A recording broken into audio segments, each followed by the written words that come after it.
CEO Message 7, pentingnya pelayanan mendetail. Memiliki banyak teman yang berada di jajaran penting sebuah organisasi besar merupakan hal yang sangat menguntungkan. Saya sangat merasakannya ketika mendapat kesempatan emas untuk berkunjung ke salah satu maskapai terbesar di negara ini. Di sana, saya dan Pak Jarod disambut langsung oleh sahabat saya, Pak Faik Fahmi, yang kebetulan saat itu menjabat sebagai Direktur Layanan. Rasanya semua orang juga tahu bahwa dialah yang menjadi mastermind di balik inisiatif layanan kelas dunia yang diusung maskapai tersebut. Saya sangat takjub dengan paparan Pak Faik tentang konsep layanan terbaru mereka. Saya pun mendapatkan kisah-kisah inspiratif tentang bagaimana maskapai itu mengusung layanannya.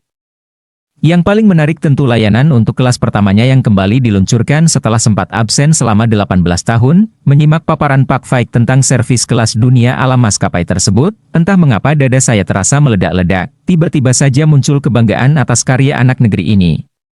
Saya bangga bahwa bangsa ini rupanya bukan hanya bisa membuat tahu tempe, tetapi juga meracik sebuah mahakarya dalam bentuk layanan kelas dunia yang juga laris di pasar mancanegara. Ada dua pelajaran soal layanan yang saya dapat dari Pak Faik dan maskapai yang dikelolanya. Pertama yaitu layanan, seperti juga produk, bisa di-branding untuk menghasilkan diferensiasi yang tak terkalahkan ketika diramu dengan cerdas. Bagaimana maskapai ini membranding servisnya? Ini yang menarik. Agar berbeda dari pesaing di seluruh dunia, mereka menggunakan keunikan wawasan Nusantara dan budaya Indonesia yang eksotis. Kekayaan budaya Indonesia dari Sabang sampai Merauke dijadikan sebagai penanda identitas merek maskapai ini sehingga sulit ditiru oleh pesaing manapun. Dengan begitu, maskapai ini sekaligus menjalankan misi mulia melakukan branding terhadap Indonesia, alias country branding.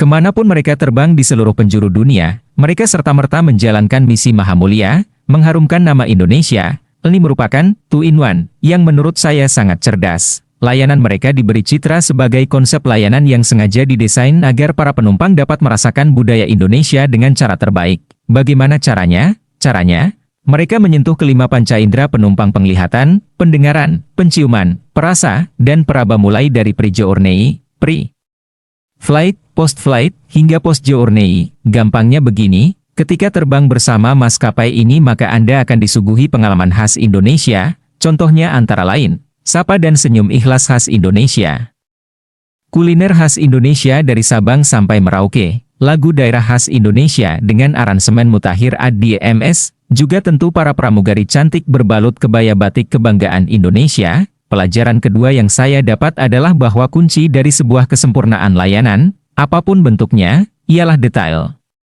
Kesempurnaan layanan mustahil diwujudkan tanpa memerhatikan detail. Bahkan, saya berani mengatakan bahwa rohnya layanan yaitu perhatian kepada detail dan ketelitian yang luar biasa. Dan karenanya orang yang bergerak di bidang layanan, mutlak harus memiliki budaya memerhatikan detail. Terkait dengan hal tersebut, Pak Faik memberi contoh yang sangat sederhana tapi sangat mengena di hati.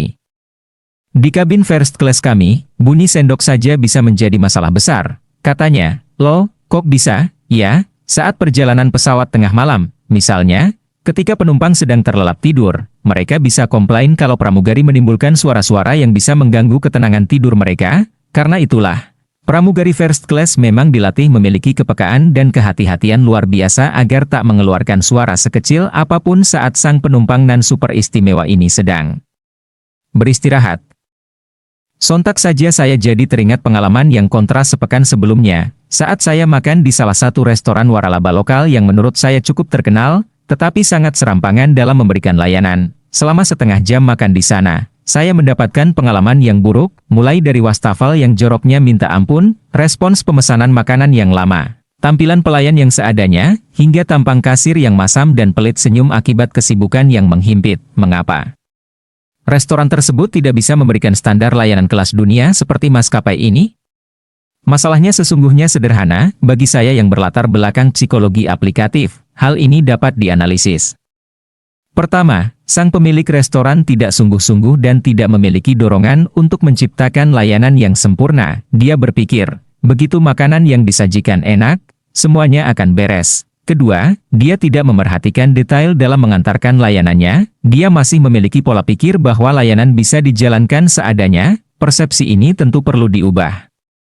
Setelah diskusi panjang dengan Pak Faik, mungkin Pak Jarot menangkap keresahan di wajah saya. Bagaimana tidak? Saya malu bukan main, perusahaan maskapai sebesar itu saja, masih begitu serius dan detail dalam menjalankan pelayanannya, saya yang masih liliput ini, masa ia masih serampangan saja? Padahal, tadinya tujuan saya bertemu dengan Pak Faik sekadar untuk menambah wawasan manajemen dan mempererat hubungan saja.